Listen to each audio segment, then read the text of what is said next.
Assalamualaikum warahmatullahi wabarakatuh. Salam sejahtera untuk kita semua.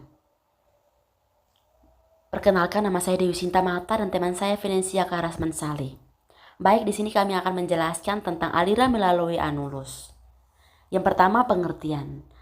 Aliran melalui anulus merujuk pada fenomena fisik di mana fluida mengalir ruang berbentuk anulus, yaitu ruang antara dua slider konsentrik. Dalam konteks ini, penting untuk mempertimbangkan faktor-faktor seperti kecepatan aliran, viskositas fluida, dan geometri anulus itu sendiri. Aliran anulus juga sering dianalisis dalam rekayasa fluida dan aplikasi seperti sistem perpindahan dan reaktor, di mana karakteristik aliran seperti kecepatan, tekanan, viskositas sangat penting untuk memahami perilaku fluida.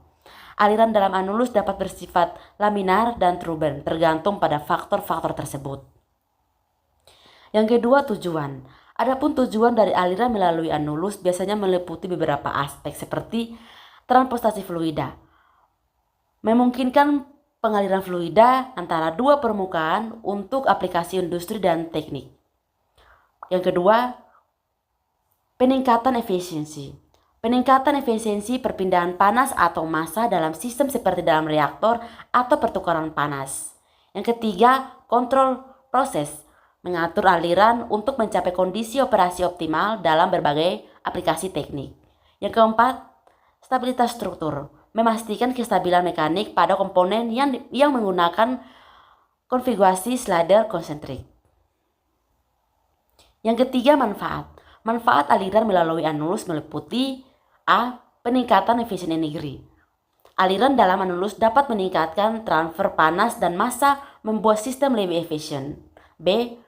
Menganalisis proses, memungkinkan pengaturan aliran yang lebih baik dalam reaktor dan sistem perpindahan, sehingga meningkatkan kestabilan proses industri. C. Mengurangi kekurangan tekanan. Aliran melalui anulus seringkali menghasilkan kerugian tekanan yang rendah dibandingkan dengan geometri lain, sehingga mengurangi konsumsi energi. D. Penerapan dalam teknologi digunakan dalam berbagai aplikasi seperti sistem pendingin, alat ukur, aliran, dan pompa membersihkan solusi untuk berbagai kebutuhan teknik. E. Mengurangi kebisingan. Aliran lama dalam anulus dapat mengurangi kebisingan operasional dan beberapa aplikasi industri. Yang keempat, karakteristik aliran. Terdapat dua jenis aliran. Yang pertama, aliran lamar. Yang keempat, karakteristik aliran. Terdapat dua jenis aliran. Yang pertama, aliran laminar. Aliran laminar adalah jenis aliran fluida di mana partikel-partikel fluida bergerak dalam lapisan-lapisan teratur dan sejajar tanpa adanya campuran gangguan yang signifikan antara lapisan tersebut. Yang kedua, aliran turbulent adalah jenis aliran fluida yang ditandai gerakan yang tidak teratur dan acak di mana partikel-partikel fluida bercampur secara intens. Adapun faktor yang mempengaruhi aliran yaitu viskositas, kecepatan, geometri.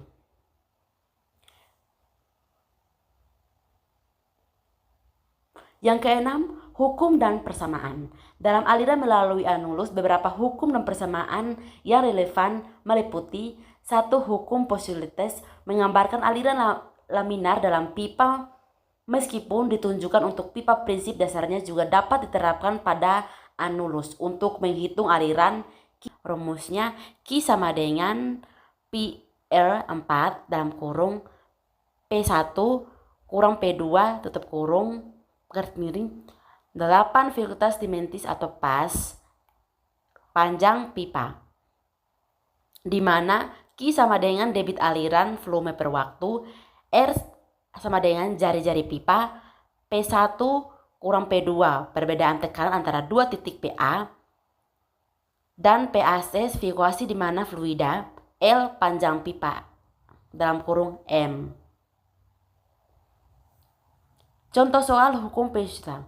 1. Sebuah pipa sliders dengan panjang 2 meter dan diameter 0,01 meter dalam kurung 1 cm melingkari.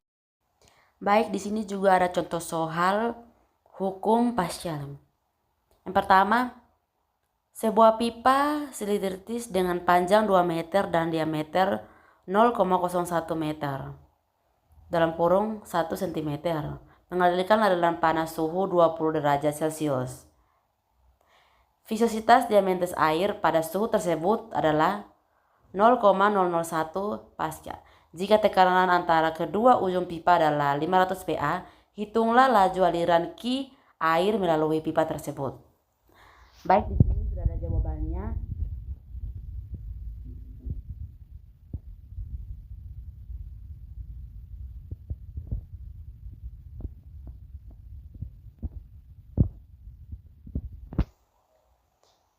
Selanjutnya hasil uji coba. Berdasarkan pengamatan secara fisik dengan mata pada awal proses, yakin pengamatan setelah 2 hari operasi proses pengolahan belum berjalan secara baik. Hal ini dikarenakan mikroorganisme yang ada di dalam reaktor belum tumbuh secara optimal.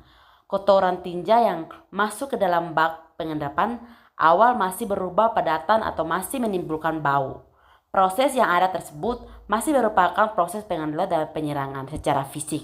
Di dalam bak aerasi, buih yang terjadi cukup banyak. Hal ini menunjukkan bahwa pengaruh senyawa deterjen belum berjalan secara baik. Air yang keluar dari reaktor sudah relatif bersih dibandingkan dengan air limbah yang masuk. Berikut aplikasi praktis. Yang satu, penggunaan dalam industri. Baik, di sini ada contoh yang sudah kita tampilkan. Yang kedua dan satu, ini adalah gambar 3.5. Klasifikasikan pompa berdasarkan bentuk impeller.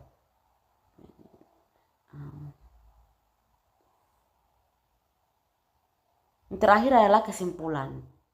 Aliran melalui anulus seperti dalam konteks fisik dan teknik adalah bahwa aliran fluida yang melewati anulus, ruang antara dua sladar konstantis, dapat dipengaruhi oleh berbagai faktor termasuk kecepatan, viscositas, dan geometri. Terima kasih untuk teman-teman semua yang telah menonton video ini. Kurang lebihnya kami minta maaf yang sebesar-besarnya. Wassalamualaikum warahmatullahi wabarakatuh.